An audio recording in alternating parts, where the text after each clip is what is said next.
Greetings, greetings, greetings. Greetings. Yes, sir. Salute. Yes. The great Bajja Jedd. Yes, sir. Yes, sir. Yes, sir.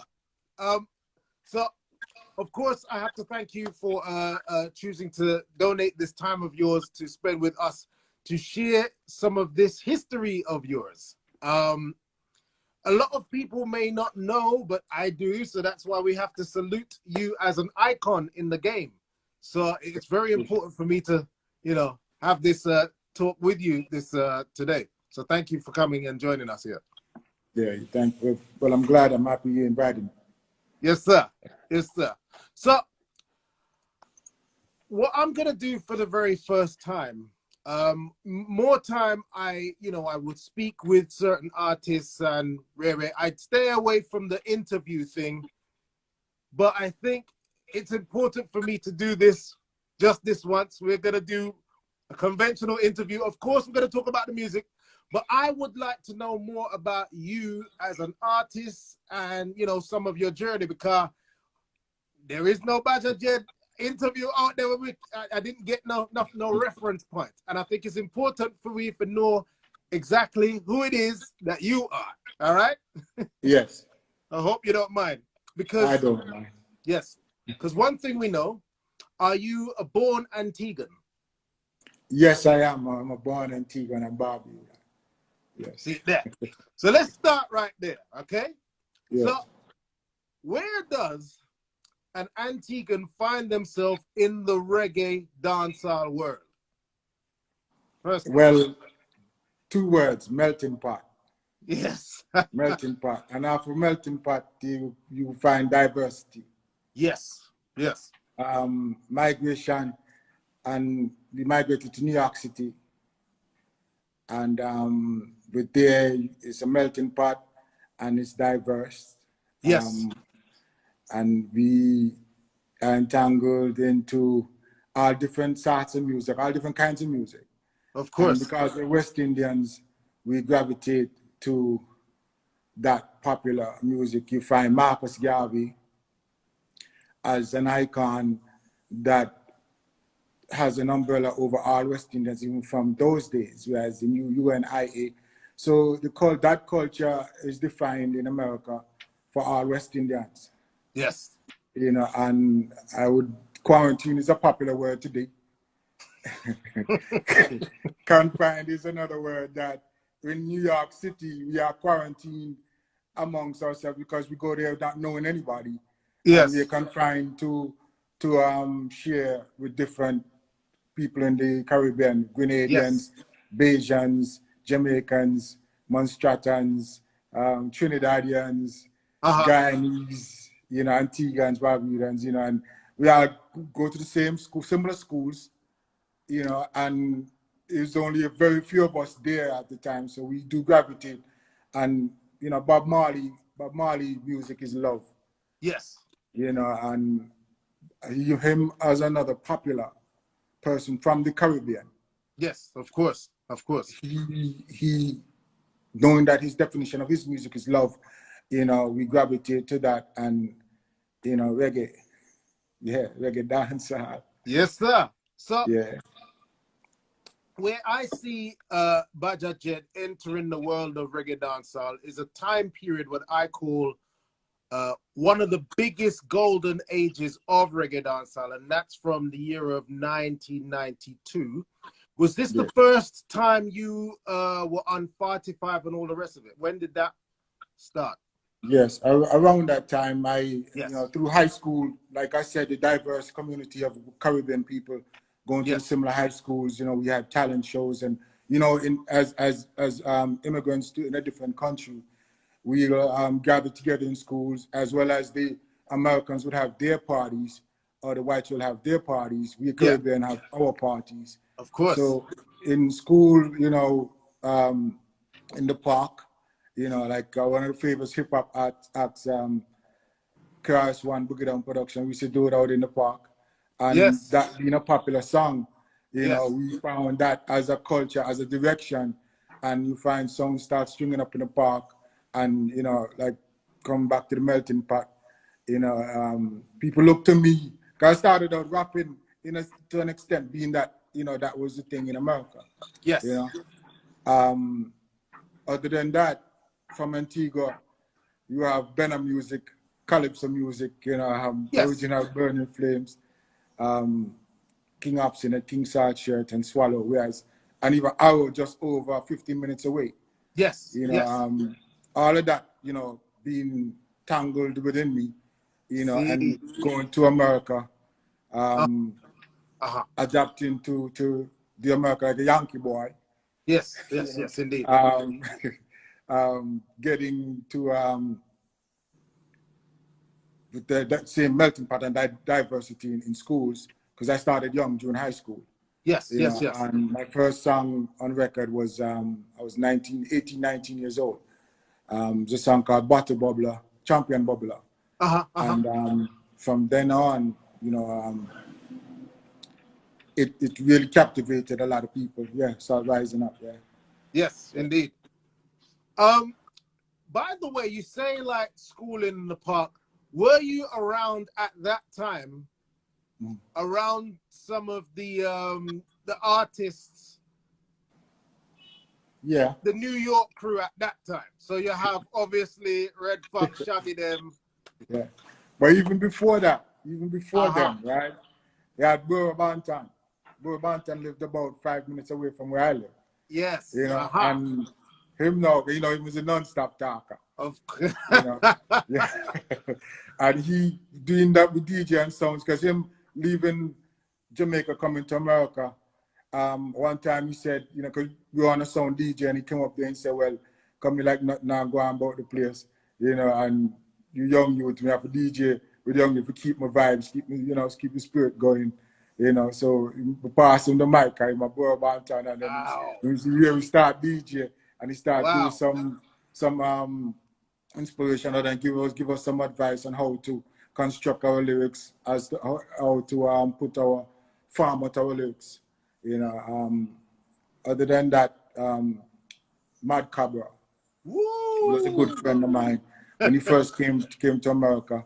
I used to hang out on a record store called Jamazima.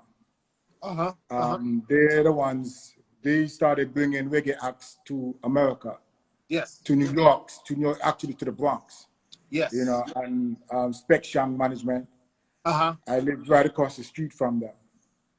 And, after school, I go over to the record store, sit down, we look at records, we run errands for the guy, who owned the record store, stuff like that.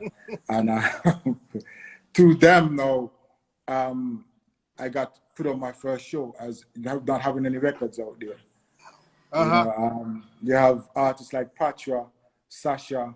That time we were all young, teenage years. They were just starting. Artists like Richard Stevens, Alton Black Ranks. Yes, Alton Black, singer of singers. Yes. Yeah, they have the sound system that used to come around. They're actually Afrique Sound Station. Afrique. They used to hire Stone Love from Jamaica. An next song called Shaka Zulu, Sonotone Symphony. An next song called Revelation Sound in the Bronx. Okay. When I met, after I captivated the Bronx as a teenage sensation, through high school and out in the park and whatnot. I went to a dance at the Palladium in Manhattan, and there's where I met Screechie Dan and next to Nike Fungus. And they said, yo, why not come to Brooklyn? And I said, sure. They said, all right. So I visited them in Brooklyn. Yeah. And we went up to Crown Nights. Screechie Dan took me up to Crown Nights to introduce me to the crew. Night Rider, Bubba General, Sleepy Wonder. Yes. Screechie Dan was like the godfather of Crown Nights in the sense. Of that area. Just like Shinehead, he gave me a tour around Brooklyn. Yes.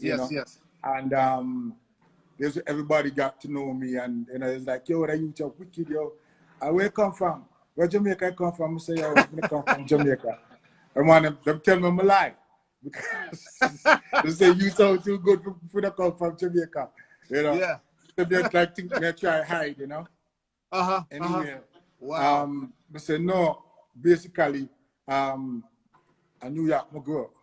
Yes. You know, I went to New York when I was 13 years old, Uh-huh. and you know, like I said, through the melting pot and the diversity, you know, I was able to, you know, open up and make friends, and you know, hold on to something. Poetry was one of my favorite subject, whereas English was one of my favorite subject in school. See. So it was a way for me to gravitate to that, Yes. to find myself and keep my culture, as well as keep the West Indian side of me, because Of course. you know, it's a wide world, like Maxi Priest says. Exactly. You know? Exactly. Yeah. All right. Yeah. So before we continue, I'm gonna play song number one. Now, I'm not gonna. I mean, usually I go super underground when I'm dealing with certain artists on Rare, but I didn't really have time to, because I prefer to buy the 5 them rather than, you know, download it. Rare. But original sound. yes, you know, time is always against us. We're always running against time, and we just lost Striker Lee, and we lost Johnny Nash. Is it yesterday or today? Folk singers. Folk singers. Folk. So, you know, we have to do this now. True. So now we see it. So true. I'm in the habit of saluting people that I deem as greats, legends, and icons in the game. People that created the soundtrack of music for my life. And definitely you are one of these artists, and the type of artist that you are is very, very important for world reggae music, because you as an Antiguan make whole heap of big song with boss all over, you know what I mean? Whole heap of them, you know, and rubbing shoulders with the biggest names in the business. You know, it's not every day that somebody gets to say, yo, I spoke to Bajja Jedd, and like I said, there's no interview out there that I could have referenced to say, yeah.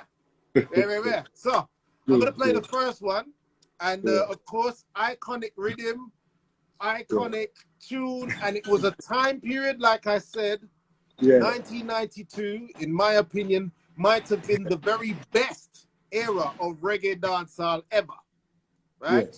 Because you have whole heap of man boss in 92. Buju Boss, 92, Terror Fabulous, Jigsy King, you have yourself, Shaggy them, you know, so many people bust through that, Galaxy P, and but no, Killer and Beat the Man with 93, but yeah, so I just want to say, you're definitely one of them that ushered in this wave of new, huge artists. So, all right, so this is song number one, so I'm going to play a little bit of it, and then you're going to tell me, from what you remember, how the song came about and what it was like working with producers, blah, blah, blah, blah, blah. All right, so boom, let's roll. Get on it. Pin property you. Big man, big up the girl, bigger than them in society. All the man, come by. Here what happen. Give me some talking that. Girls in pum pum shots ain't for free. Hold it now. Girls in pum pum shots not for free. No. Girls in body riders ain't for free. Girls in body riders ain't for free. No. If you want a girl in the body rider, you better in your pocket for the young kid along. If you want a girl in the boom boom shot, you better pull out your wallet and don't stop paying up.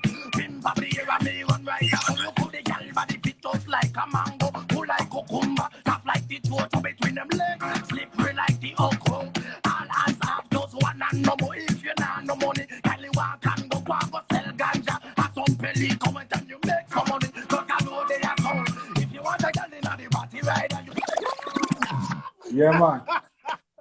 You know, you see, I mentioned Screechie Dan earlier. Yes. Right, You tell you, we're in Brooklyn, a place, Flatbush Junction.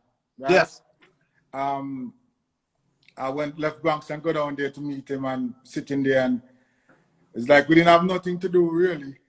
But then I say, yo, let me call Sting International. Yes. Call Sting International. He say, yo, we go up to the studio, a place in Manhattan, INS Studio. Jack Radix would come through the studio because he gonna advise the tune with Jack Waddick. So come up there, let me, you know, I'm say, yeah, you know, I'm tell Screechie, and Screechie say, yo, let me go up there now. We take the train, we take the number 2 train and go up, because it's right across the Brooklyn Bridge. And, you know, we're there, and after, we're there, and Jack Waddick came, and we were all, you know, sitting there, and Sting was saying, you know, yo, introduce us and, you know, check out the rhythm, because you have Shaggy and Rayvon on the rhythm, and him have Screechie and already on the rhythm with Skin Out. It just me, Red Foxx to go up on the rhythm, and Terror so you're Fabulous gonna try to get Terror Fabulous on the rhythm too, and you know, say Jack Waddick, you're doing the song Brandy. So he said, go in and try a thing, you know. So go in and try a thing. You know, you say, if you want a girl in the party rider, you better. You know, you pocket for the Yankee dollar, and I sing the tune from start to finish, you know. You have a good looks and sexy body. Go in at the bank and draw some money and say, yo, that nice, it fit, it work. But then, you know, it needs something to suit the girls there.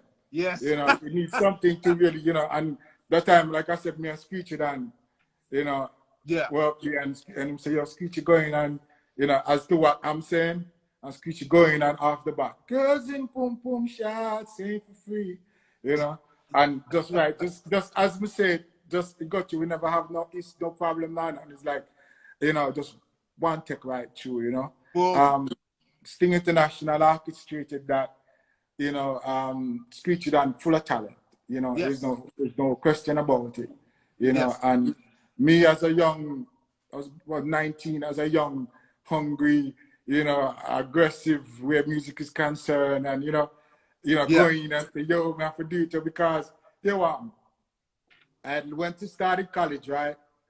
And after I couldn't afford the financial aid.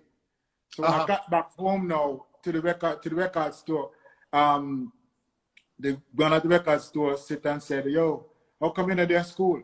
So I say, yo, man, can't afford the financial aid. You know, you say, why better now? You say, I'm gonna make a record. You know. You know. So then when we say that now, it's like we say, John, because you know, as a young youth, and you go through that, and somebody asks that, it's like your belief is to the utmost. Yes. Right? Yes. You know, and with you just support alone, and I said, okay, if it's like that, it's gonna take me a year to make a record. You know, and when I got to that, it's like, you know, that entire adrenaline and aggressiveness, whereas music is concerned, I'm wanting to prove that I can do something. Yes. You know, And first, out of the gate, the tune, Shot. Shot. So, you know. I mean, of the year, again, we're talking about the year of 1992, and I don't recollect who was the DJ of the year that year, but I can definitely congratulate you for being the pimp of the year according to that song. So, congratulations. Yes, thank you. Well, in New York at the Reggae Awards in New York, I got hottest new artist of the year, hottest new artist and DJ of the year with Clinton Lindsay from New York. In Jamaica, another record really took off in Jamaica. That took off too. But another record took off in Jamaica. I believe you have it there. I won't say it until you play it. We'll wait and see. All right? We'll wait and see. All right. So we're gonna go to song number 2. Again, I think this one was on the album though, but this is definitely one of my Bajja Jedd tunes. You know, you know, this is one of my ones. You know. So all right. So this is song number 2, folks, from the living icon that is Bajja Jedd. So hear that tune there. Listen with it.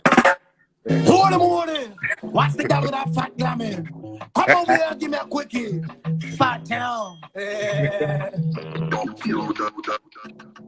Hold the morning, chill, walk a gal at will. Hold the morning, chill, walk a gal at will. Hold the morning, chill, walk a gal at will.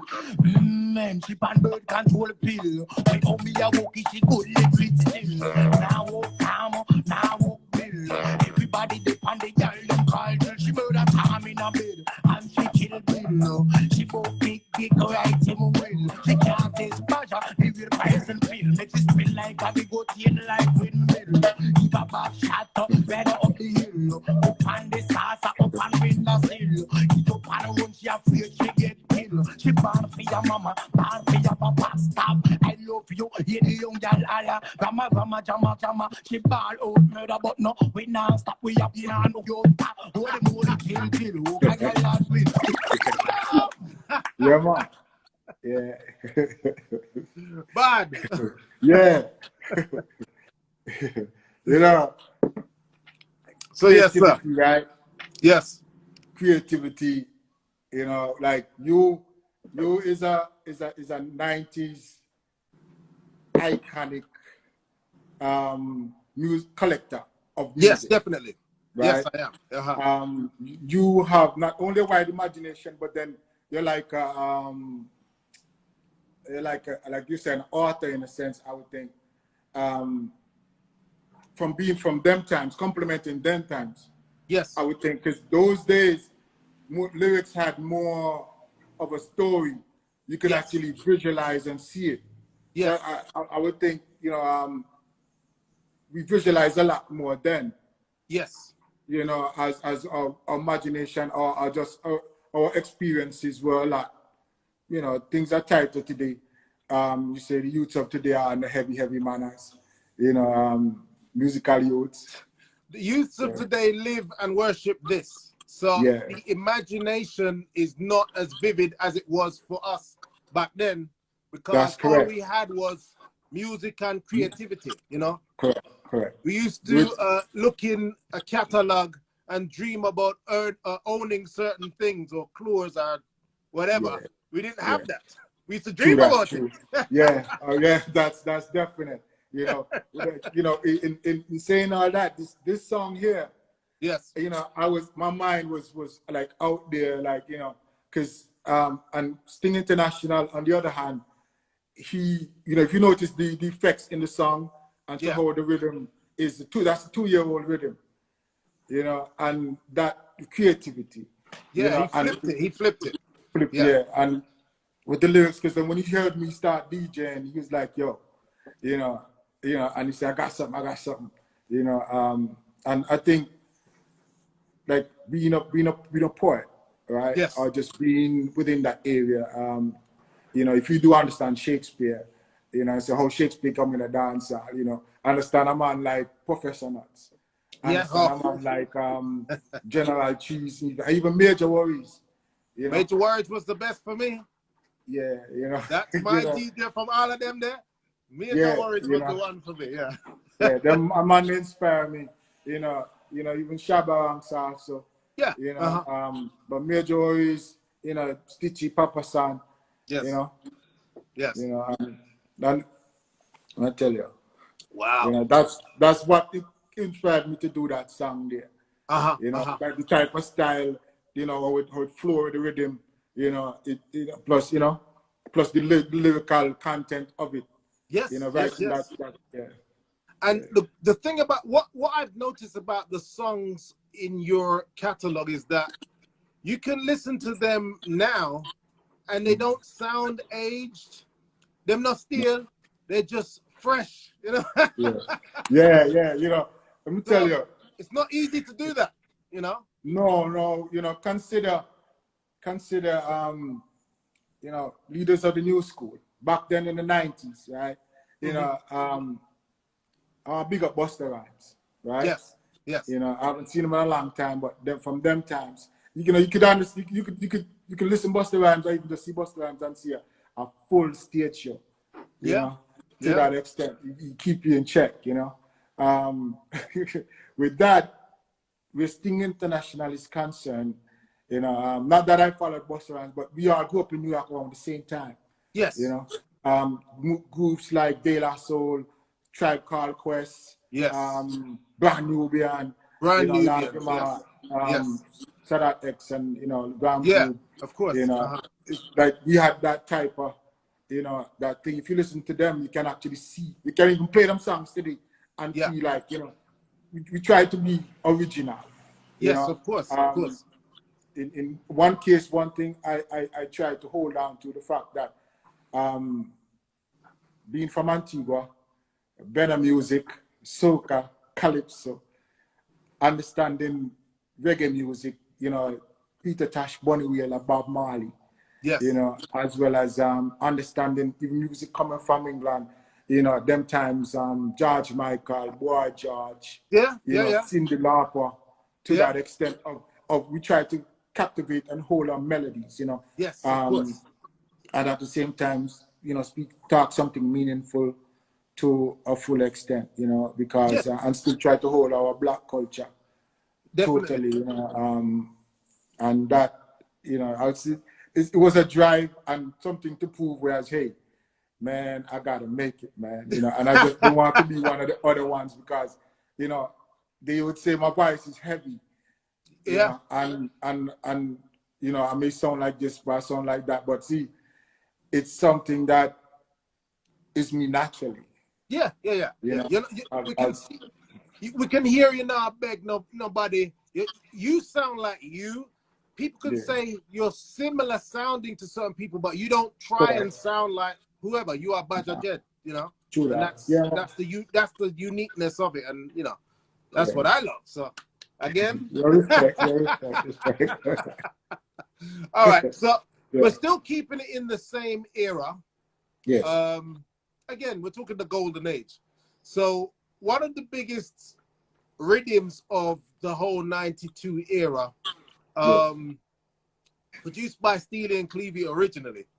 Yes. And one of the songs on this rhythm was this international hit. It was all over the place. Video, rare, and it catapulted this guy to superstardom that lives on to this day. So of course, you got a piece of the rhythm, you know. So let's just play it for the sake of documentation here, so people can listen and know the bad works of Bajja Jedd. All right. So this is song number 3, and I'm sure you know what this is. Hey, one thing, back a time, what the plan? I ain't game of obstacles. Young people, what are the DJ? Catch up on the DJ track. Catch me all in the back. Catch up on the DJ track. Catch Bajja on the place. Get it from my bow. We don't want the track. Check it with DJ. If you don't think say you're up, break it out of DJ. We get the lips back. That him ready get them. We get earth on the track. Catty Bajja can't pan tap. With the kids vocal and the old folks up. Look at that. No stop subtract. No make cash. Keep on rocking. Cut the whole of we black. Recess playtime. We play a scatter universal thing. I can't go back. Yeah, man. Yeah. Wow. Yeah. Classic. So So what I have, I mean, I had obviously I have Ting-a-ling, that was a Shabba that I was talking about, but the one that sounds very close to the same rhythm as your one, Mad Cabra did do a tune upon it named not Military Rebel, it was Shot Attack, no, a gal attack, I live out now because if the body did good, the man did a come home, that song there, yeah. So, but this is the Bajja Jedd, right? Upstairs. So tell us about how that came about. Well, let me tell you, them lyrics, like, you know, DJ thing, you have a clash, right? Yes. All through high school, we clash, me and youths a clash, yes. Right? So them lyrics I had from them times, right? But I didn't have no chorus to them. So I used to use them lyrics and clash youth from going the way in the Bronx, we got Brooklyn and whatnot. You know, like we said, from my voice, the big bills, the tune they played earlier with me and Screechie Dan. Yes. Like, me and Screechie Dan, you know, we start power, you know, like go back tour on Crown Nights again. We got place on Eastern Parkway, you know, a song called Vital song. Right? With a youth named Foodie. Right? And with the basement a DJ. And a rhythm come on. And when the rhythm come on, Screechie Dan pass the mic, give me, I'm gonna start DJing. You know, I know it come from, I just hear, scratch up on the DJ track, scratch me now, get left back. You know, because we just don't buy the tune, big bills with Screechie Dan, so me now get left back. You know what I mean? Yes, yes, You know, yes. Scratch up on the DJ chat, you know. And I did it, and after later on in the evening, we sit down and a guy, Lloyd Campbell, Joe Frazier. Yes. Lloyd Campbell used to work at BP, you know, God rest him soul. Yes. You know, he called me and said, "Yo, me, you write some tune there," you know, because that time I just voiced 2 tunes, Yes. right? You haven't played the other one yet, but I voiced 2 tunes. We might get there. Joe Frazier called me and said, "Yo, my rhythm are the same when get from Steely and Clevie." Yes. Right? And he want to come and voice on it. Aha. Right? So Phillip Steely Smart Clevie did build the rhythm, right? Yeah. And yeah. Joe And Frazier. he get a cut. He get a cut of it. Yes. Right? And so then we say, all right, no problem, you know, I'll come over there. And you know, that time I whole heap of man there at the studio for vibes. You know, and that rhythm, that chorus, I just got that chorus because music is a thing where, you know, you write some lyrics one time and then it take out 3-4 years before you can finish the song. Yes. You know, before it can. So it's like you could try to consider patience as to how, you know, it will come together. Yes. You know, and after you go over the studio and them, you know, I'm say your turn, yo. You know, I'm some going in a vicing booth because it's a big vicing booth. You know, Phillip Smart studio, people at Long Island and start vibing. So why want to say Bajja time?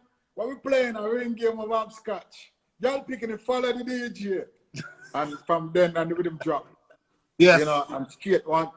I stop one time. You know, like you invite in the studio. Do back in the day and I really stop because you're the live tech. Like of course. I came in at a time when we used to cut straight to dub plate. Yeah. So you can't make them mistake. Yeah. You know, go straight. So from then, you know, and you know, Sting International came in the studio. And he said, yo, you give me an idea, yo. It's like me and him click genuinely when it comes, because I grew up in New York, and he's in New York, he's a New Yorker, right? And skits, you know, they have a person from Antigua named Nambalulu, right? He wrote a lot of skits, a lot of plays, you know, like, you know, Western and Caribbean plays, you know, so it's from ever since I was small, my mom used to take me to his shows and his plays. You know, so I genuinely developed an openness, like, you know, as to try to see and, you know, for like we were talking about earlier about imagination or just basically, you know, a scene, set a scene. Yes. You know, and you write about it or just true to experience or even reading a lot, because reading helps a lot when it comes to writing songs and whatnot. Yes, you know? indeed. And I mesh with Sting International on that level, where, you know, you say, yo, I have some other ideas for putting on the rhythm. Because Steely and, you say, the rhythm there was Steely and Clevie make it light, you know, but it good. But it kind of light. Yeah, of course. The hopscotch with the bass dropping it, you know, it's like just like it turn and drop, boom. Hopscotch up on the DJ chat, you know, and Shaggy over the Shaggy vice pan with him. Yes. Red Foxx too, and the Nike Fungus. Yes. Right, when they with him, you know, and you know, from then, them say, yo, you're gone, you're gone. I slugging it. Remember Sluggy Ranks? Yes. Sluggy was over there. Yeah, so you're gone, yo, and wow. So yeah, man, big thanks, you know. Okay, you know, so we're talking New York at this time. So you already mentioned Afrique. How about the other big champion sound, King Addies? Well, Addies, Danny Jedd been there for a long time. No respect to Danny Jedd, right? Yeah. Babyface was being birthed. I would think, you know, he was just being birthed. Similar, I think we came about at the similar time. Yes. Right, as to be known. You have songs like Earth Ruler. Yes. That was similar coming around LP sound. LP, you know, yes. We have Screechie on tour. We tour the entire Brooklyn. You know, 90s, Flatbush, Crown Heights, Park Heights, you know, Bed-Stuy, you know, Brownsville, New Lots. You know, New Lots. Walk, just a DJ from sound to sound a DJ, you know. I have a sound called King Barker from the Bronx. And next sound, the Platinum Sound. But even before them on the Concord Sound from White Plains Road, you know. Moody's Records is the next place that helped, whereas I used to go and flip through the records them in the basement, you know, and you know, we should just put on records on turntable and listen records, you know, play records. So a lot of sounds, a lot of words, even there's a lot of styles, you know, with incorporating me, you know, just listening to records and checking out how the reggae music is from, you know, record store point of view. Yes, you know, of course. New Look Records. If you heard about Jabba. What, Jabba from Massive B, that Jabba or from Massive B, yeah. We used to hang out in the New Look Records, he used to work in a record store and used to go up there and, you know, flip through records and whatnot. And you know, we all started out around the same time as young youth, as you know, as young youth. Yes, you know? yes. When I consider back to Addies now, right? I never DJ an Addies sound. Okay. But at the same time, Addies was incorporating a lot of dubs. Yes. Okay. You know, whereas they were becoming, you know, a champion sound. You know, but LP had a sound system, as well as Liberal Love. A few other sounds from Brooklyn there. Yeah. You saw some youth where used to just have a headphone, you know, one turntable and a headphone and a speaker we used to do, and a DJ just, you know. Yeah. Yeah. The good old days. Wow. Yeah. All right. So okay. All right. So before I'm gonna go into the song number 4, and this is actually, it's not the biggest song you have, but it kind of is, because this was the first Bajja Jedd song that I actually had in my 45 record collection. Yes. And it was put out over here in the UK by Greensleeves. Yes. Yeah. And of course, it was a huge song. And of course, on the B side of one of the biggest songs in reggae history. So that's crazy. So you couldn't really have that the big song without knowing Bajja Jedd. So yeah. Melting pot. Yeah. There you go. So I believe, well, you already know where I'm going. So I'm just playing it again for the sake of documentation. All right. Yes. So let's go and play the iconic historic song from Bajja Jedd. And here we go. This is song number 4. Head walk, you want it hard and long. Push up in a summer. Yeah, man. And cool.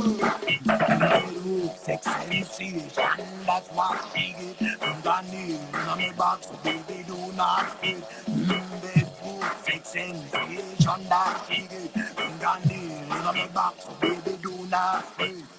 Madman loving, she gets it better than the rest. We papi, she starts queen. That you sex appeal, I'm not dream, she a dream. Yes, she's not to throw it like a chain. She's in too much pain, sexual feeling. Look how she body trembling, just like a wave. Get on the weed, she falling. Bedroom, sex sensation, that figure. Fingernail in a way back, so baby do not swing. Bedroom. Pull up! Mad. Yeah, father. So tell me, did you guys think that this rhythm was gonna pop so big? Well, let me tell you about that rhythm there, right? That same time, I told you when Sting called me, when I called Sting actually. Sorry. Okay. When I called Sting, and Sting said, come up to the studio, and me and Screechie Dan go up there. Right? And me and Screechie Dan by the same time, Jack Radix was up there. Aha. Yeah, right? And Sting said, Well, I told him I have a next tune, right? A next song I want to, to preview a tune called, Bedrock Sensation.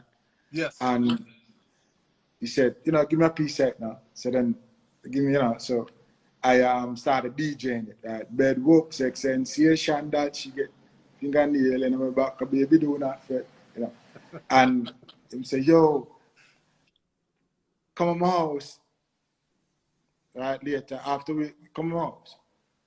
And after we go up, later on, we all went to Sting House. Yeah. It was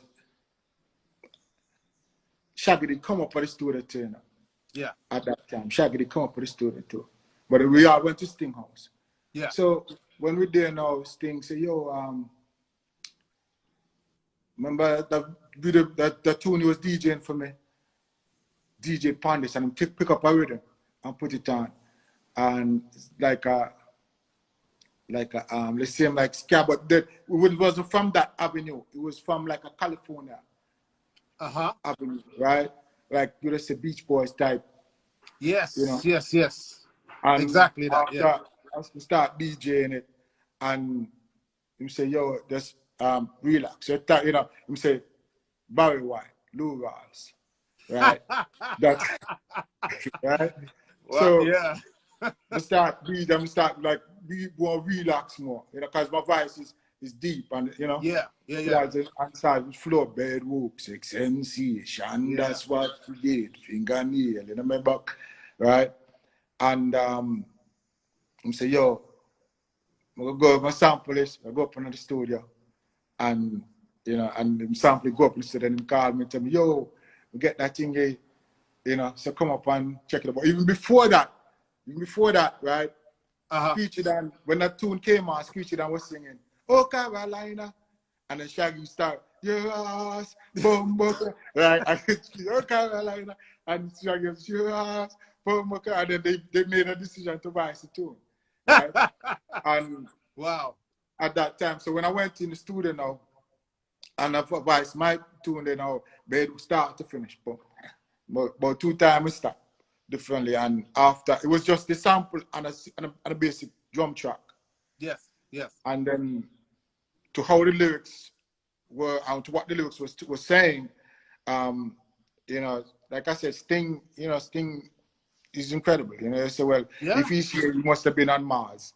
If he's not on Mars, he's going to Pluto and then go back to the sun, go warm up and come back. It's very creative. Definitely. And understanding what I was saying there, he put everything together. Yes.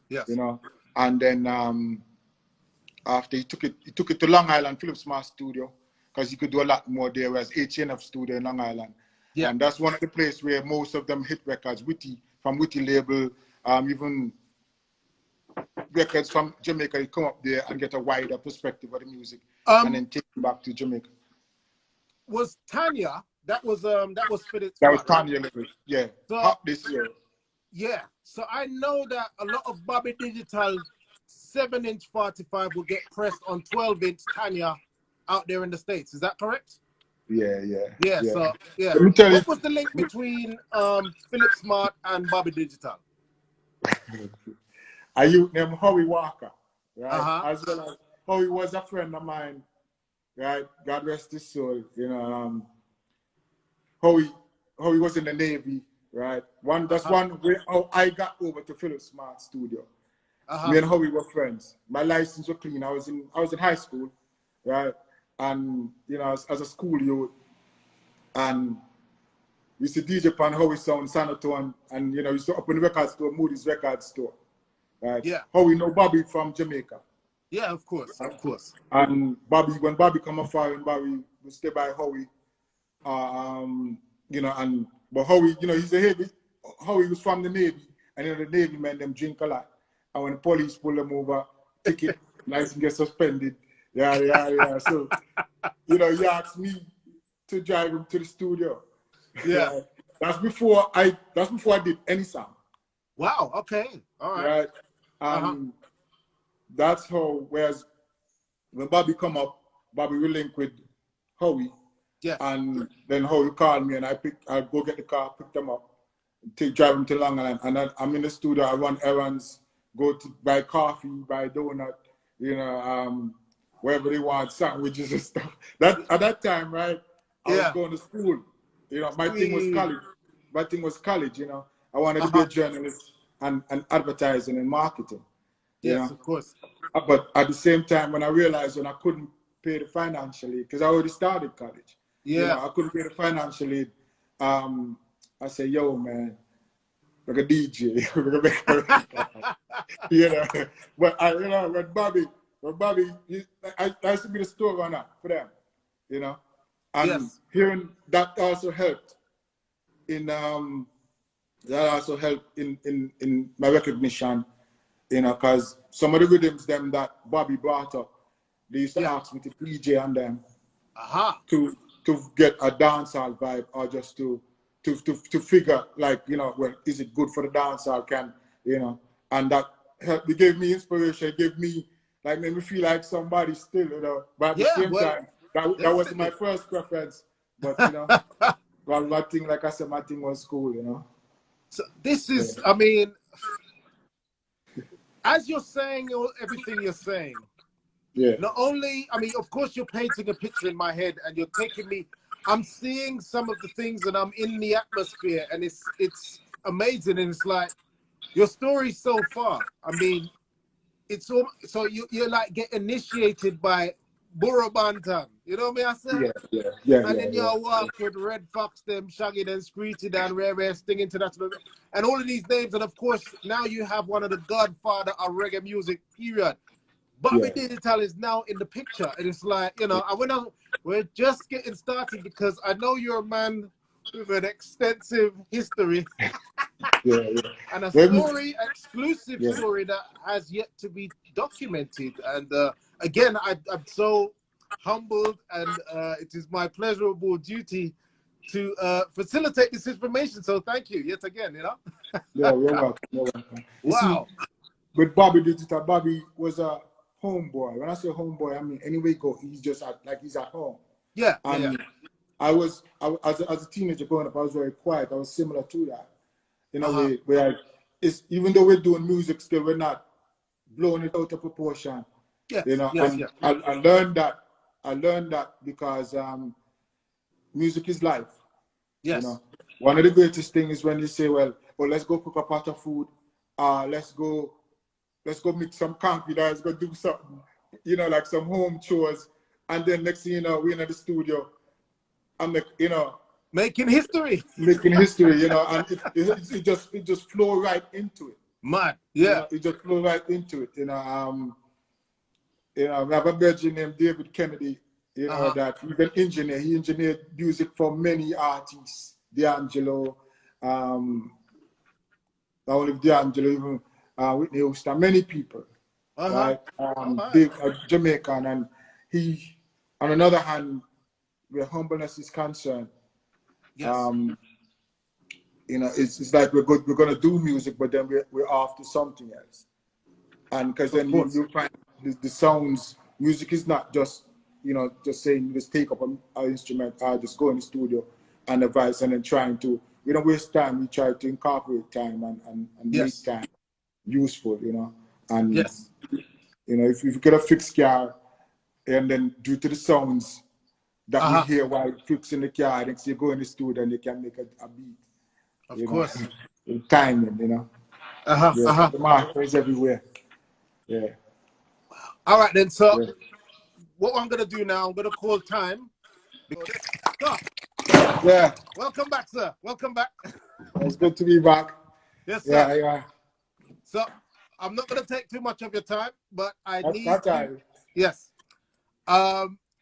We need to get into something that is next level, right? So before we go there, of course, Bedroom Sensation, right? Yes. Was another one of those magnificent, you know, magnetic hits that was all over the place. I think we had it over here on Green Sleeves. I think it was a sampler album or something like that. Yeah, Green Sleeve London. The fact is, VP also had it. VP had it first. Uh-huh. One, no respect to Stone Love, Rory from Stone Love. Yeah. Right? Once we voiced that song, Sting said, yo, you give Rory a dub plate. And it's one of the first tuned up song dub plate I ever did. Wow. Big up Lapu too. In Brooklyn. You know, he did a skit to us. He said, in this corner, we have a DBDB sound boy. And in this corner, we have the reigning champion, the Stone Love movement.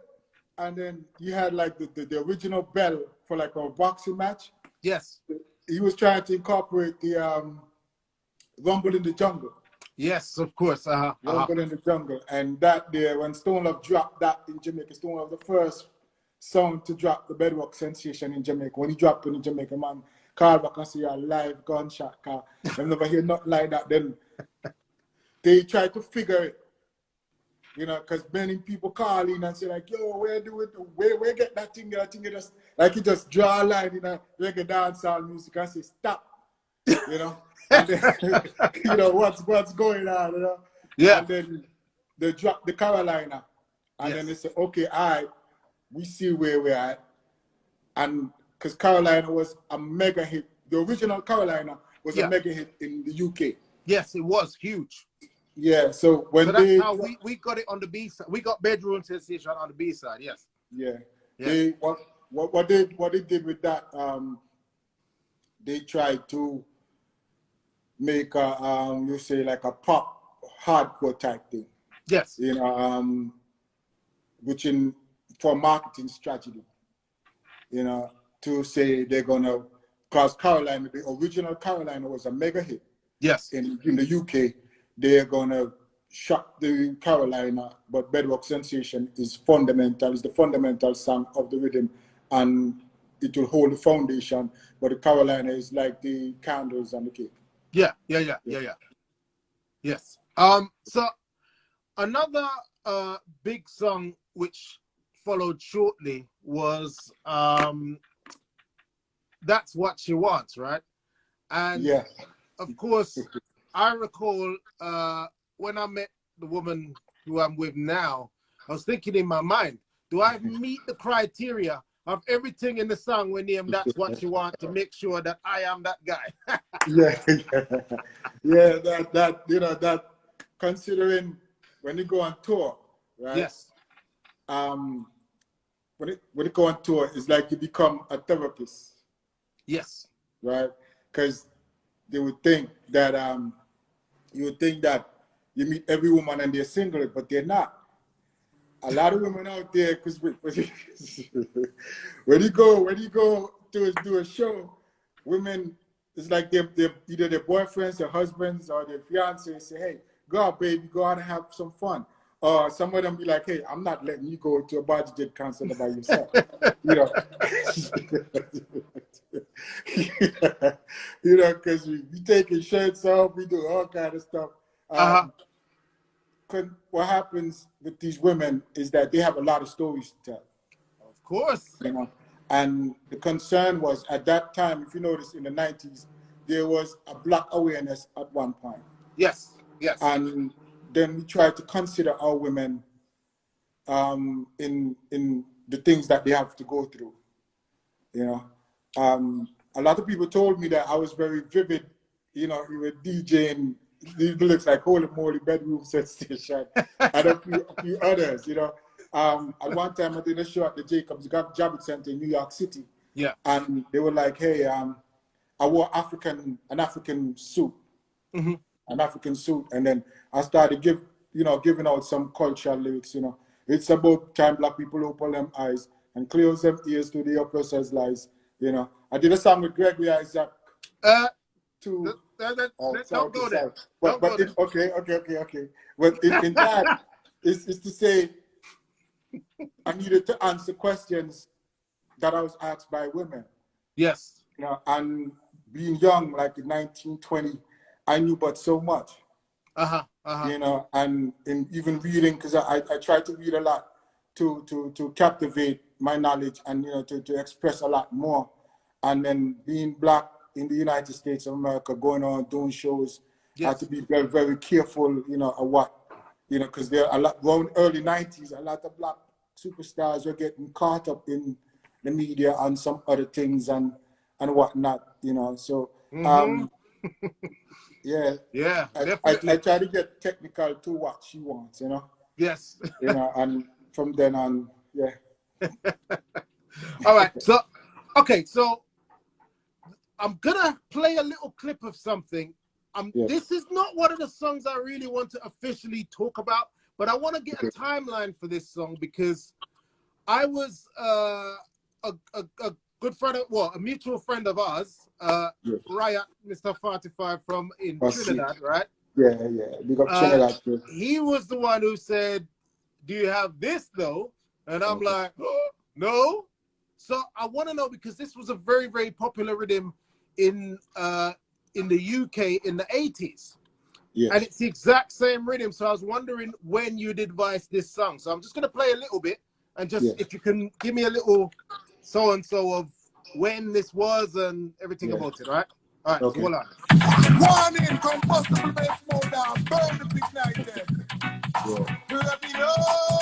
They are feeling then they get on yours.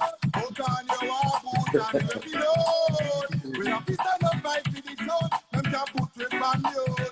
Reload. They are feeling then they get on yours. Put on your war boots and reload. We have to stand up by the zone. Them can put it on yours. Lightning and thunder, 10,000 volts. Make the politician then get up and vote. Yeah, I'm just the one that never promote. Tell me this, tell me that one time you like gold. Nice to up, shoot you up to them one man free vote. Nah, go small that them people and we told. Oh, Mr. Richman, you protect so. Yeah. Yeah, that. Wow. Yeah. That rhythm there. Life is what we make it. Yes. And that original tune I had voice with I was listening to Rayvon last night, Rayvon. Yes. And he was talking about Frankie Cutlass Funk Master Flex. There's a song this Puerto Rican guy did, Frankie Cutlass, Puerto Rico, oh, Puerto Rico, yeah. Morena. Yeah. I did that song with him. In the 90s, on a hip hop track. Yeah. But then understanding life is what we make it. I was listening to LP the other day, and LP played that rhythm on a dub, right? And then I was like, oh, smart. I haven't heard that rhythm in a long time, yo. Yeah. And that tune came to mind, Revolut. And, you know, one thing with DJ thing is current events. Yes, of course. You know, when a DJ, like, you know, DJ come on the microphone, he will give you all the current events that, you know, here comes, you know, yeah, you know. You know the way there. yeah, you know, as to what is. So that tune, I said, yo, according to what's going on in the world. Yeah. So that's... You know, what I think, because everybody have Revolut to that extent, you know, and one fundamental thing about revolution, they say, is the baby from he was born, from a baby's born, he rebel. You know, he rebel. The first thing a baby do is rebel when he's born and say, we can't stop it, you know, but then we can come, we can come close. We can come close to getting better. You know, life is what we make it, you know. Yeah, of course. Yeah. Wow. So it's interesting because obviously music, as I said before, it's like a time machine, and it you know, you drop a song today and it might not mean that much to you when you drop the song. But now this particular song, Revolut, is like more relevant now than it ever was. yeah, that, you know, consider Wu-Tang Clan. Yes. Right? I've been to a few parties with them in the city back in the day in the 90s. Yes. You know, pop acts, reggae acts. We as New York artists, you know, verified. We used to go amongst, you know, hip hop acts, Malik Yoba, you know, all them guys, you know, Casey and JoJo. Yeah, wow, okay. Wu-Tang Clan is more like a revolutionary towards hip hop music. Yes. The first time I met them was at a Billboard party, right? And them guys coming, them are the first Yankee youth, right? For hip hop youths for coming at the party and take over the whole party. Yeah. You know, it's like, who I say, yo, let's bum us the joint, you know, yeah. You know, I'm gonna say, yo, man, you can't do that, man, because these are execs. This is Manhattan, you know. Yeah. You know, Charlene is Charlene, Brooklyn is Brooklyn. This is Manhattan. This is where the Manhattan, money yeah. So you can't do that, you know. But then you see them youth hungry. Yeah. You know, and they were very, very hungry, and we hungry too. But you know what I think kept us the fact that we grew up in the Caribbean, so we had more of a humble, you know, dealing. You know, I think we were brought up on a more humble way of life. You know, of course. A man say, yo, New York for the taking, and they gotta eat. You know, and you know, being with them, we voiced that same song at D&D Studios in Manhattan. Okay. Around that time, the effect of that type of vibes, you know. Like you say, you don't really want to go into it too much, but Giuliani was mayor of New York City, you know, and some of us felt that effect of that vibe, you know, whereas they were bringing the federal to the city, and it was pressing down on blacks and Latinos, and of course West Indians. Yes, of You course. know? So that song played a part in that time, but it didn't serve us to the fullest, but it got airplay and, you know, it got respect. But no, Giuliani is Trump's lawyer, you know, and to whatever is happening over there, you know, it's like the revolution still stands. It's a revolution will not be televised. Exactly. You know, we consider, you know, our children, yes, and our elderly on a whole, you know, and you say, how do we assert the children in that direction from young man to elderly? Yes, you know, of course. And let them know that, hey, there's no worries, you just got to make it there. Yes, and yes, indeed. There, you know, and, you know, revolution, you know, we can't do it non-violently, you know, due to of course, Martin Luther King and, you know, Congressman John Lewis, yes, you know, Joseph L. Roberts and many other. The list is long. So, all right, so I'm gonna play the fifth official song, the last song. Yes. And you already know what that is, but it was something that I was shocked to discover because I didn't know of this until recently, actually. Again, a mutual friend of mine, Riot, and my jaw dropped on ground because I was like, he did what? So let's play this, and please tell us how it was working with this guy and how everything came about. All right. So this is song number 5. Well out there. Third world people, hear them crying now. Close the ears and open their eyes when they see a politician coming. Bajja Jedd speaking alongside Gregory Isaac. What to say? Life ain't no bed of roses. All the privilege. Privilege. So they return to be the family. I tell you, even crying out. I'm gonna say, hustling's one thing just to make a living. Hard work, no, get on you what you're thinking. Try big up yourself, Mr. Big Man watching. Maxing, relaxing, soon him start taxing. Pressuring poor people, him not caring. Thinking wisely, let's start the uprising. Fireboard with the big man, we're doing nothing. All him deal with is just ism and ism. I heard you talking about squatting. Not just people on beds are sleeping. Heard you talking about capture land. No tax payment for policeman. Hold on. We need to let that marinate for a while. So it's not every DJ in the world that can say they've made a song, an official song, not even a dubplate or nothing, with the cool ruler himself, Gregory Isaac, right? Yeah. So not only that, it was an album that he had put together, the Dancehall done, entitled Gregory and Friends. So Yes. Bajja Jedd Yeah, is let me tell you. one of the You see, artists. Wow. yeah, Wow. when I met, go back a bit, right? Yes. When I met Nicodemus, right?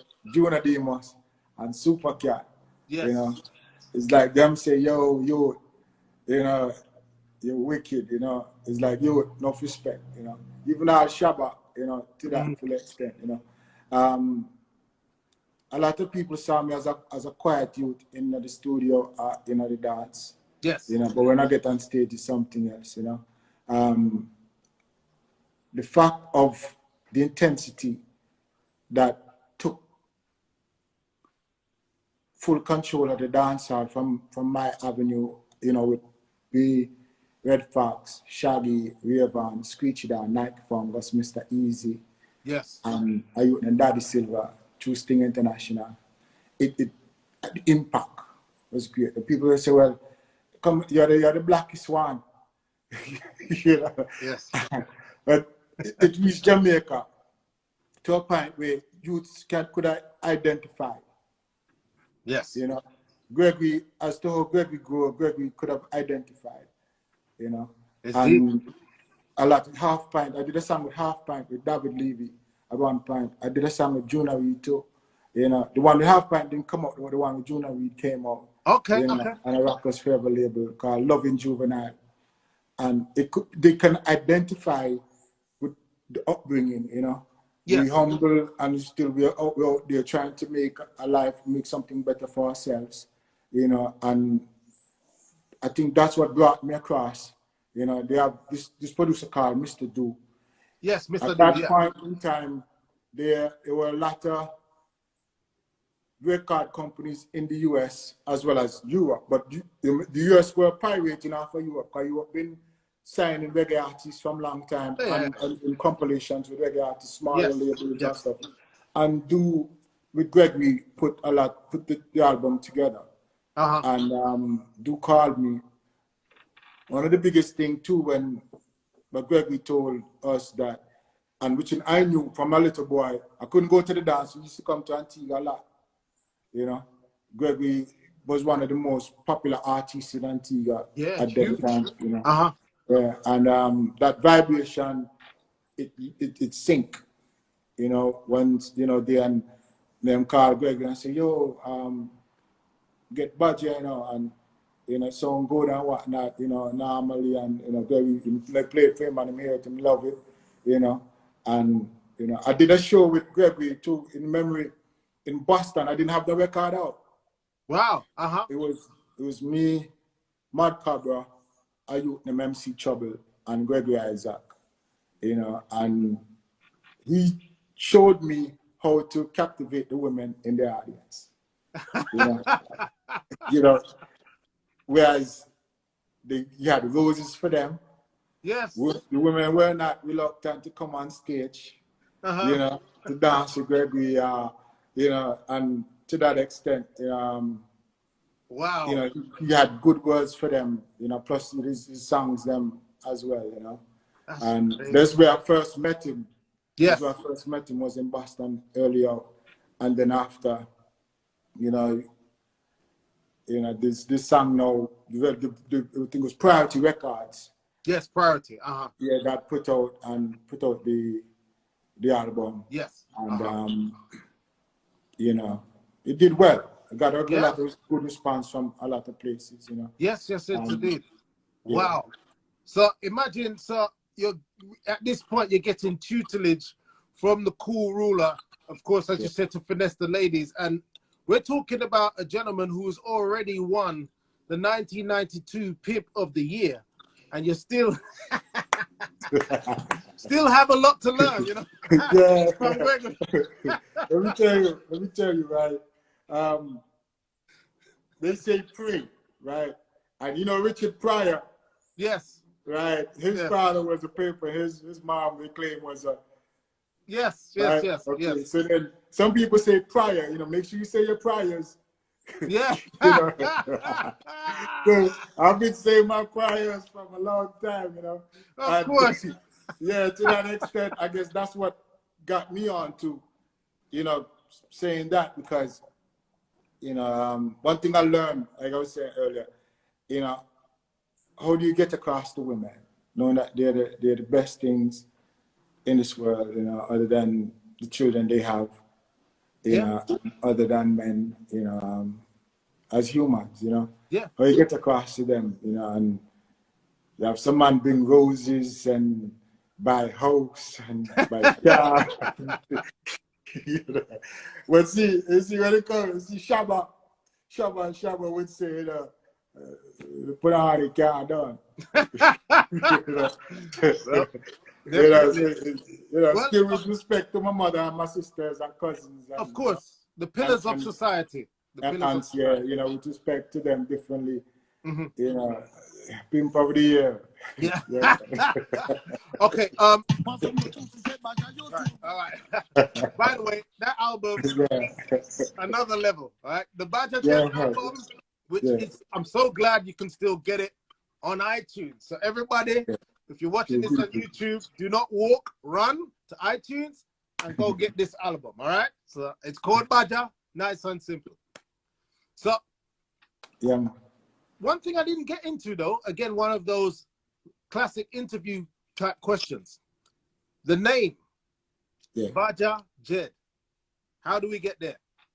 Yeah, from I was a little boy, you know, my brothers used to call me Dread, you know. But in Antigua, I can't Antigua and talk. When I say Dread, we say Jedd. Jedd. You know, I say, boy, you Jedd, don't you? You Jedd, you know, which in definite of Jedd. Yes. You know? Okay. So it's nothing to do with the Star Wars movie. It's Dread. All right. Fine. Well, I spelled it how we say it because one thing when you consider Rastafari, right? Yes. Consider dreadlocks. You know, Bob Marley said, "Natty, you know, chuck it." You know. Yeah. Go to Natty, go to Dready, go there. Yeah. You know. When reggae music come about, it was like you say call and response, because then the first person, they said Toots was the first man to sing about reggae, and Bob Marley took it from there, as well as others. Yes. Right?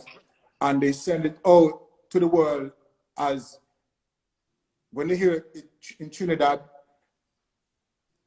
send back a song. When they send it to Haiti send back a song. When they send it to Antigua send back a song. Yeah. They send it to other islands, or even send it to Japan. If you notice, Japan send back a song too. Yeah, they send it to England, and them send back a song, you know. But still, it's fundamentally the same thing, but you know, we say it different, you know. Yes, of course. It comes down to, you don't have, because ever since I was young, I used to have my hair long. Yes. You know, when I got to New York, I used to wear this dread hat, you know, whereas it's like shoe shine hat that you could, you know, like the Kangal hats, Yeah, that you pin it, You can turn it. Yeah. I used to wear some hats like that, you know. Yeah. Plus hat with the button where you could come out and when you pull it. We could open up. Yeah. So they recognize me as Jedd then, you know, too. You know? Okay. And I used to call me MC Jedd. You know, because as an MC, going to watch the rap, rhyme, you know, DJ, you know. And when I was in the studio, after I started voicing now, Red Foxx come and say, yo, you know, Super Cat say, you remind him, him bred in a Jamaican named Bajja. And he say, yeah. And it's, you know, Foxx say, yeah, man. Him say, you remind me of Bajja. And, you know, and I say, MC, when name again? MC Jedd, which is not on stage, but see, I was so humbled that, you know, it's called by my real name too. Yeah. You know, because my real name is DJ Dwayne J. Jarvis, you know. And it's called me MC Jedd, you know. Yes. And he said, yo, why we not call you Bajja Jedd? You know. It's so no weird still. Yeah, Listen, Bajja Jedd. No, you know, which is, you know, him there and Screechie Dan was there among, you know, the early youths, them and, you know, so Jedd, them call him still, you know, MC Jedd. Yeah. You say, yo, man, because, you know, when people get a name, the sticker, they can't tell them the Yeah. name. So, say, yo, I can't, yeah, Bajja, we call you Bajja, yo. There we go. You know, we call you Bajja Jedd, you know.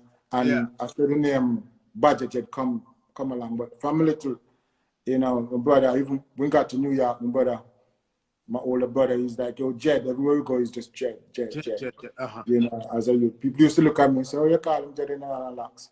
You know, because as a teenager, Yeah. you know, going out, you know, but even a boy band and him tell him name MC Jedd, he must say MC Jedd, relax it. So different, and it's under the locks, really. Yeah. But are the actual, you know, person himself, you know? Yes, of course. Because Rastafari is plural. Yes. You know? Indeed. And to Jacob Miller, you know, him say, children of Israel shall show themselves in plurality. Yes. You know, and variety is the spice of life. Of course, You know? of course. And in understanding that, you know, and the man them give me the name, say, yeah, you know, everybody start calling Bajja Jedd. There you go. Yeah. And there's only one, because there's only one Jedd in the whole reggae music. There's no Bajja, so it's just one of one. So the uniqueness is amazing. Yeah, yeah, that's the thing. That's the thing. Yeah. Then I did that song, Bedrock Sensation. People were saying, yo, how that, you know, to that extent. But I realized in reggae dancehall, you always must try to sound unique as possible. Yes, yes. Or even where anything you do must unique, because there are a lot of reggae artists out there, a lot of reggae dancehall artists out there. Yeah. And similar style, similar pattern. Yeah. And you know, to that. So we still doing that is an economical thing also. Not that we dwell on that really, because it's a mission too. You know, and you know, with Cape Town, as I call him the liar in the music business. You know? The defender. Get the name from and to how him execute, you know, the rights a life through Rastafari. Right? Yes. I see it as a because from him coming, him just unique straight. Immediately. You know, yeah. you know, and that I try to every song, almost every song I did, I try to make them sound different. Yes, of course. You know, the voice may be a little bit but close, but then, you know, still try to build a different style to it. So yeah, you know, going different on stage, flows, different tones, different you know, sometimes you go hard, sometimes you go smooth, like you said with Bedwork Sensation. Very smooth and more relaxed, aggressive, hopscotch, you know. That, you know, you do a stage show, you know, and you find, you know, each song is a different song, so the crowd won't necessarily be bored, or you know, you have to keep them from a different angle at times, you know? A variety. So all right, so you jam-packed the 90s, you're all over the place. I mean, you recorded with Bobby Digital himself, and you know, that was the 11:45 rhythm, right? 11:45. Yes. Yeah. So I mean, so you've done so much, and you have a resume that is big. You rub shoulders with the biggest names. You've been on the biggest rhythms and rare. And so now we get to the 2000s and all the rest of it. Now, I know recently you were on the Bush Doctor rhythm, right? Yeah. So you're still out and about. Yes, what is your musical status at this moment? Or are you just sitting, chilling, living off of the money that you're getting from? I'm sure you have still a stable of women now. Are you still running for Pimp of the Year? Or? Well, you know, there's one. Okay, right? That's good. And when I say there is one still, I'm still on the hunt. Yes. You know, whereas looking at women differently now. Well, you have to evolve. Yeah. Yeah, we take courses. You know, one thing I learned that when you're dealing with women, it's not just one course you can take. You can take many different courses. You know, that, you know, sometimes we misjudge one another to that extent. And Yes. we must try not to misjudge, you know, but know the right course in order to get there because, you know, we Yes. need the women, you know, we need them a lot, you know, for the children's sake. You Indeed. know. Yeah, Indeed. I went off to do commercials. I did a lot of commercials because in understanding being in New York, Yes. being in the big city, you recognize that you always have to let out money. Yes. Okay, in the big city. So you have to find a way, plus paying taxes too. So you have Yeah. to find a way to you know, keep it cycling. Yes, of Yeah. course. Yeah. When I went to Jamaica to do that, I did to do that tune with Bobby, the Vice Bobby. tune with Bobby. And I came back, you know, I tried to manage myself a bit more. I did some songs with the original Burning Flames from Antigua here. Yeah. That was a different avenue of the musical career that draw a massive crowd, a huge crowd, you know, and plus a different sound to Bajja Jedd, you know. Yes. I went on to do commercials. I did a Guinness commercial, Cold 45 commercial, AT&T commercial with Yeah. Oliver Cromwell's. Wow. And I did, yeah, Mr. Hershey's Mr. Goodbar commercial. I did a Red Stripe commercial. Yeah. I did a Captain Morgan Spice Farm commercial. So you were the go-to guy. Yeah, just, you know, there's one thing, you know, when you gotta go to get food, you gotta go to get food, you know. You know, maybe that Captain Morgan commercial might have made its way over here. Possibly, yeah. It was televised, right? Well, no, that was for radio.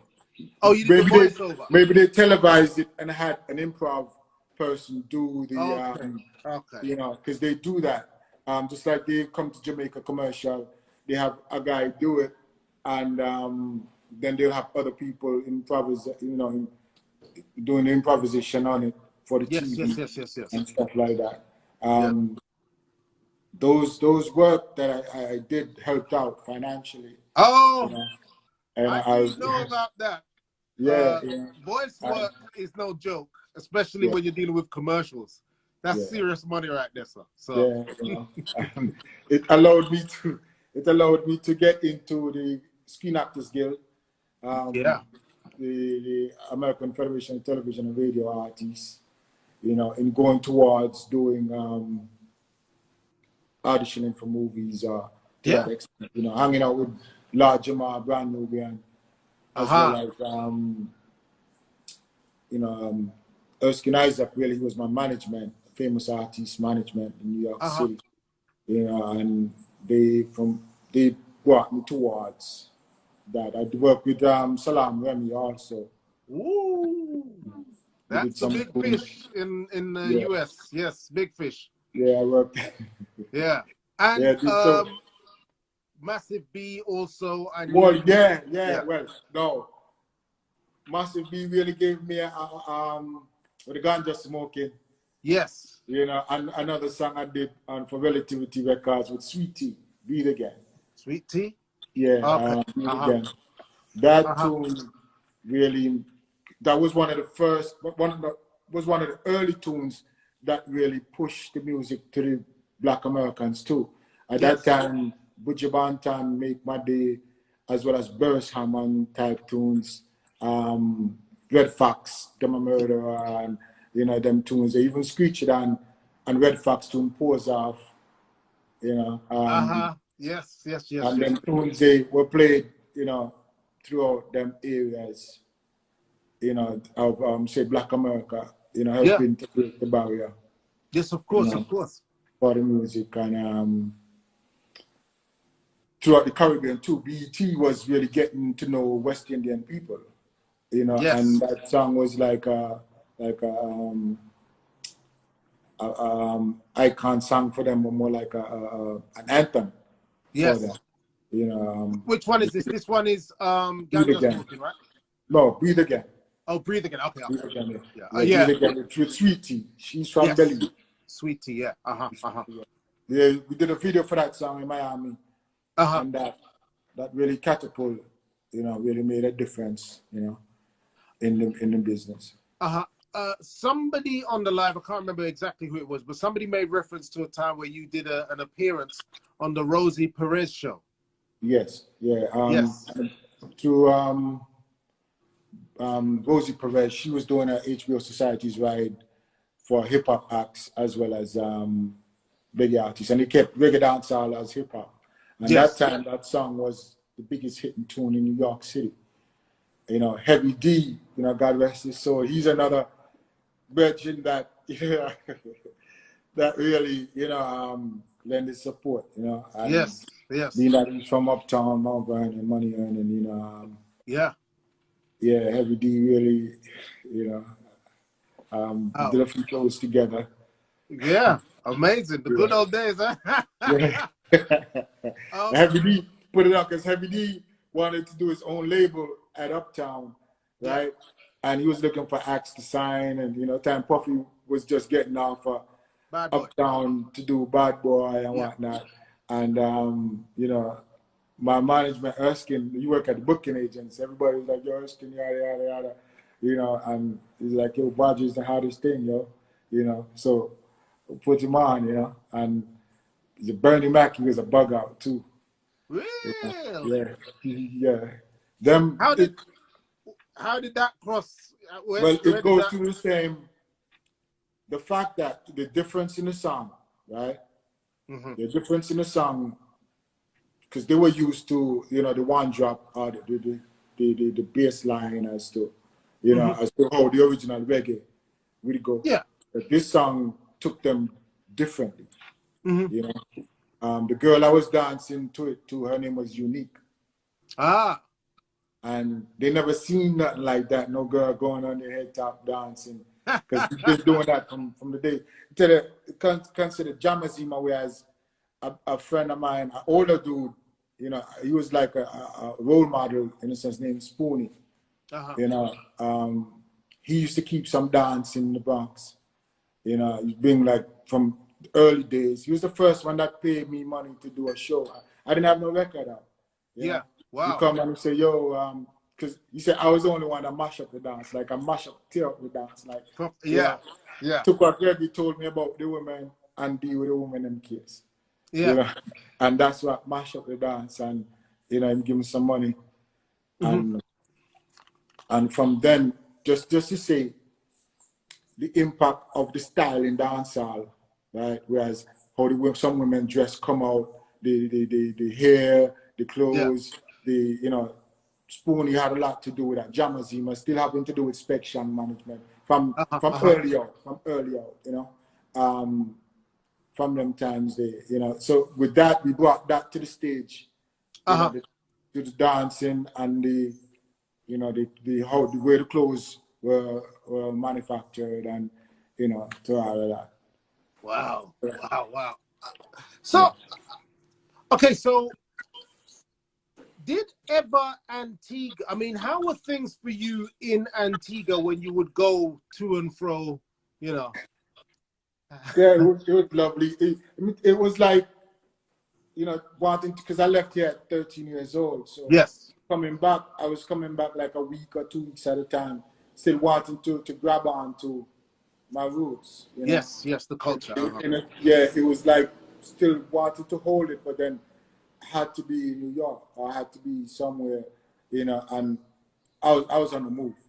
Yes. You know, I was on the move. I stopped to think when I got to New York in 1998. Right, I had to, plus not necessarily slow down, but I had to reshuffle. Yes, of course, yeah. You know, I stopped and I said, hey, what are the things I used to do that made me who I am? And I said, well, I used to go to church, you know. I used to go to school. I wanted to finish college, but I couldn't afford financial aid, so let me try now. Yeah. You know, And I said, okay, let me stop for a minute and do that. And still the financial aid was still too high. Yeah. I had to talk with my dad, and my mom differently, Because I said I was on the move, Of course, my dad and my mom, and my dad is a carpenter. Right? And during the days, like early days through high school, I used to go on a job site with him, to do side jobs and stuff, Yeah. And so I could earn some allowance, that type of thing. So, yeah. And plus, I used to go to aviation high school too, and I was one of the best in the class. So I said to learn airframe and power plant, What changed my mind was the fact that I started loving English class so much. Oh, okay. Well, I'm writing poetry again. The words, yeah. Yeah. So then at that point, I said, I'm going to go back to school. I'm going to go back to college. Because music is great. Music is great. Yeah. The girls, them, the flying, the clubs, the partying,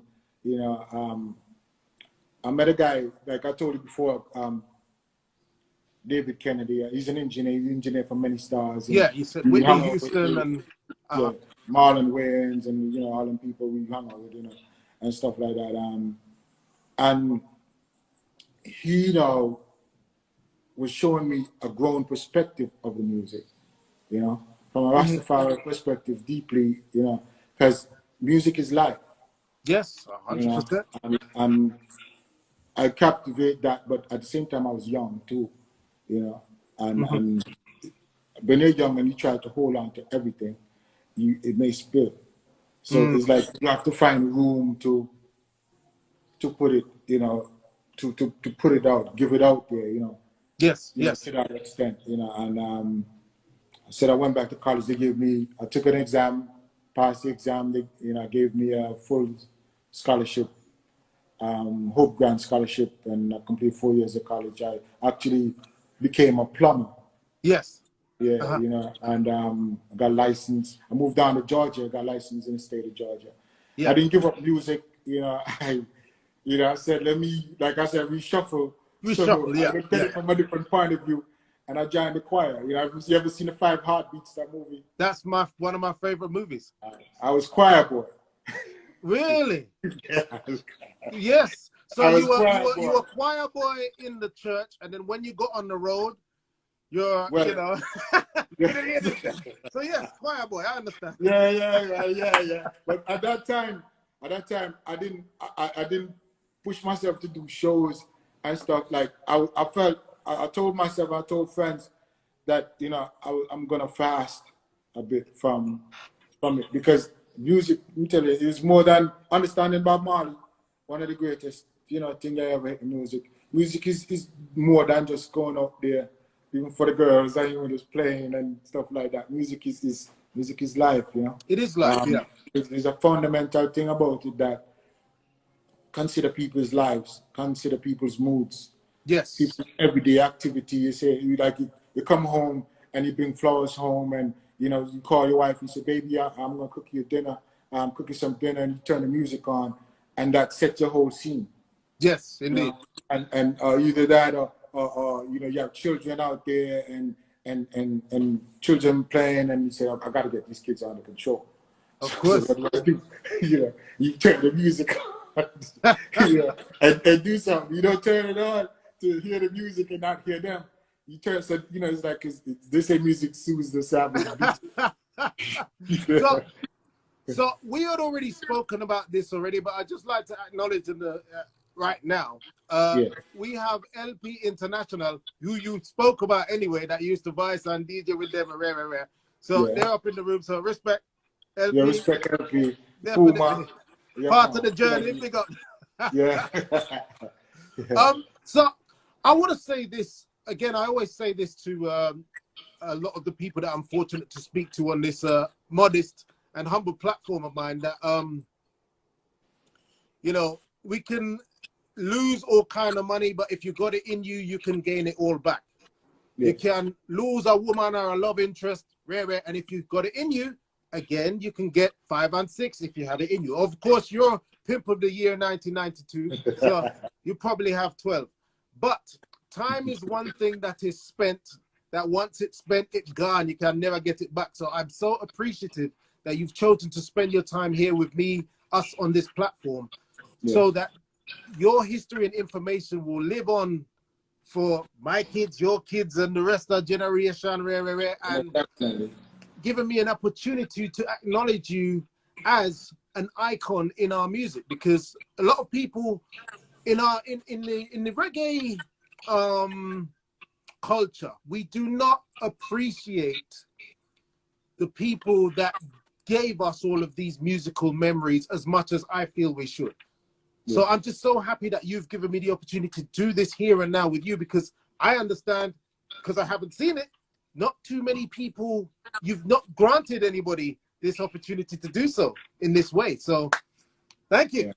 I thank you also for accepting me and for showing me to the world, to the Europe, to the world in this manner.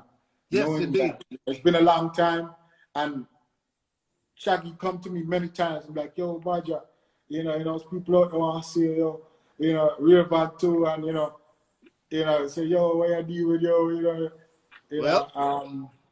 at the same time understanding the fact of how you do it. You know, it's a time. This is not for the swift, for those who can endure. Indeed, and, indeed. Time is the master, as you say. This humble platform. I am thankful and very, very thankful. To be here with you and you show me off to the world. Thank you so much. Important to sound. Yeah, man. Respect for that, right? DJ, right. Sound, my brother, them there, radical. Big up. Yeah, London. I got some family over in Leicester. Okay. Dino Presto. I want to say enough respect and thanks for that the other day, Before we go, would you please just tell us musically if there's anything that we have to look forward to in terms of Bajja Jedd musically? Because yes, we have got the Bush Doctor rhythm that was recently done. I think that was like a year ago, right? Or within this year. Yeah. So is there anything musically that we are to look forward to in the journey of Bajja Jedd? Yes, I have some stuff in the makings, I regroup with a few of the great acts that I've dealt with before, at the same time I'm working on some new ideas. Yes. In really recreating a mature Bajja Jedd, for the mass system out there. Yes. So, I mean, are we going to look forward to a redo, let's say a makeover, and it's going to be called Bible Sensation?